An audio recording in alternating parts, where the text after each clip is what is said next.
As you may have learned in Ohio State's Surviving an Active Aggressor video, while scary to think about, an active attacker situation could happen anywhere, at any time.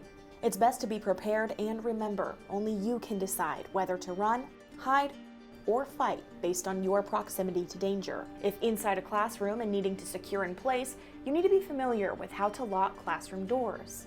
In most pool classrooms, likely to have one door, standard locks exist. Simply close the door, then turn the lock until you see the red lock appear.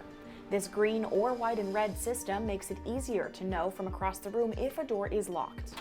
Even if the door is locked, in an active attacker situation, you can stack chairs, tables, or anything to make it harder for the attacker to find you and get to you. Lecture halls may have many doors, but are also equipped with 2 ways to lock them quickly. Simply pull one of the blue levers located on the walls in the front or back of the room.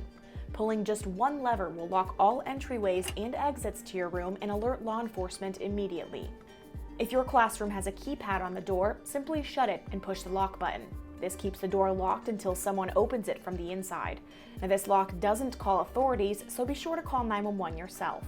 911, what is the address of your emergency?